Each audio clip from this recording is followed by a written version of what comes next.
under Win Gatchalian ba, the coast is clear na ba? Back to work na? Or, gaya ng sinabi mo sa isang interview na maghanda kayo, babawi yan at hindi siya yung tipong will settle things with grace, but instead, will burn the bridge when we get there. Well, yes and no. Dahil at least na-resolve itong leadership crisis sa Senado. At yung pumalit, medyo hindi siya ganun ka-antagonistic mismo sa minority. Ibig sabihin, kung ilalagay mo dyan Senate President si Ping Lacson, na mas gusto kong Senate President dahil sanay sa Bartagulan, magpapatuloy yung intensity ng away. Kung si Win Gatchalian ang nilagay mo, ay medyo babalanse yan.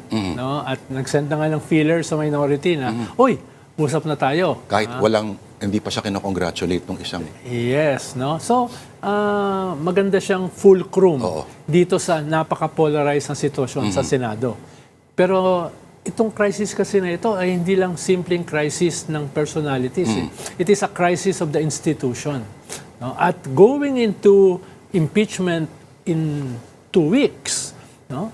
Ay magiging antagonistic na naman ang banggaan.